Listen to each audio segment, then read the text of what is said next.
Hi, this is part 2 of my travel blog storytelling videos, and in case you haven't seen part 1 yet, you can check it out right here. Let's get started. This is a ticket to the Tapisserie de Bayeux, also known as the Bayeux Tapestry. We were on a family vacation in Normandy. We had talked about the Bayeux Tapestry at university. It is this really long tapestry about the Norman conquest. It's placed in a really long hallway, and you can walk all the way from the beginning to the end and try and figure out what the story is. I'm not sure how much the rest of my family enjoyed it, but I certainly did. This is a really old themed oyster card from a trip probably in 2008. I think they probably had some kind of British museum theme. I think I tried to reactivate this one about a year later when I came back, but because I bought this on a train, it was only active for the period that I bought it for. This is a great one because this is one of the worst trips ever. My dad works for an airline, which means that we can fly with a really big discount, but it also means that you fly on standby, which means that you show up to the airport and you ask them if they have any empty seats. If they do, everything's fine and you can just get on the plane.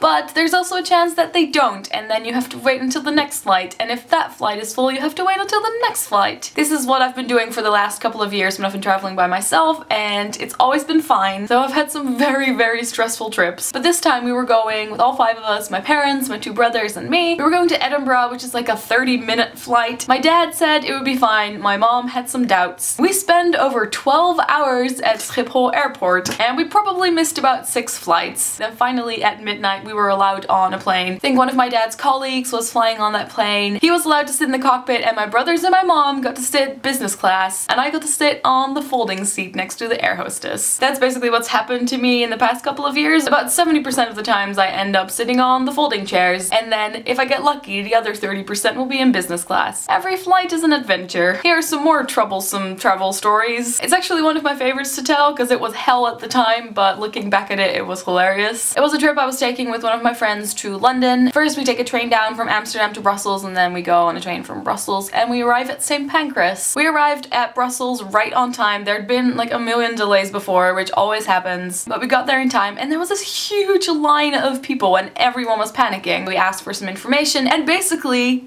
they told us that they had changed all the times of the trains and that our train didn't exist anymore. They basically put us on a train that was going to be 5 hours later. We had to wait for a really long time, but they gave us some vouchers for food. I don't think we were feeling that well at the time, or we brought our own sandwiches, so we didn't really use it until we got on the train and we were close to our final destination. We took our vouchers, which were probably for about 40 euros in total. We went up to the part of the train where they sell the food, and we just told them to give us all the food we could get for those vouchers. And we started our first day in London with 3 massive bags filled with snacks. We could basically feed ourselves for 5 days, and then we got another discounted ticket to go to London again the next year. It ended up being a pretty fun experience. So that's the story behind this ticket. This is my library ticket for the Elmhurst Public Library, which was amazing. And the ceilings were really high and the windows were huge. I really enjoyed just going there, sitting down, doing my homework, and I kind of miss that place. I have so many maps of museums. This is a ticket for the Verona Museum. I think I've been on 2 trips to Italy with my family, and on the second trip we went to Verona. I wanted nothing more than to go to Juliet's balcony, even though I know that it's just a random balcony. There's this little hidden square where it's full of people taking pictures, and you get to go up into the museum, and for 4 euros you can stand on the balcony, look down, and everyone's basically taking pictures of you. And all they want you to do is go away so they can take a picture of the empty balcony, but it was a really fun experience that I've always wanted to do. If you've seen the movie Letters to Juliet, the little hallway where all the notes are, that's basically where it is. Also, it doesn't look that clean and nice in real life. There's a lot of gum. Yep, I definitely forgot that I did this. This is the program for an open-air cinema on one of the Greek islands. I went to Lesbos with some of my friends. That was our first beach vacation. It wasn't a party island, it was just really quiet and really nice. And out of nowhere, they had this open-air cinema, and it was so nice. And we saw The Happening, which was a terrible movie. That's definitely still one of my favorite vacations. This is what the island looked like. It was so cute. This is a ticket to one of the most beautiful places I've ever been. It is the Strahov Library in Prague. We were just walking up a hill somewhere and we saw a sign that said library, and I checked it out and it was amazing. If you ever go to Prague, skip the chocolate museum and go to that beautiful library. Those are all the travel stories for this time. I might do more of these in the future if you guys like it, and I'll talk to you guys later. Doei! Helmiku.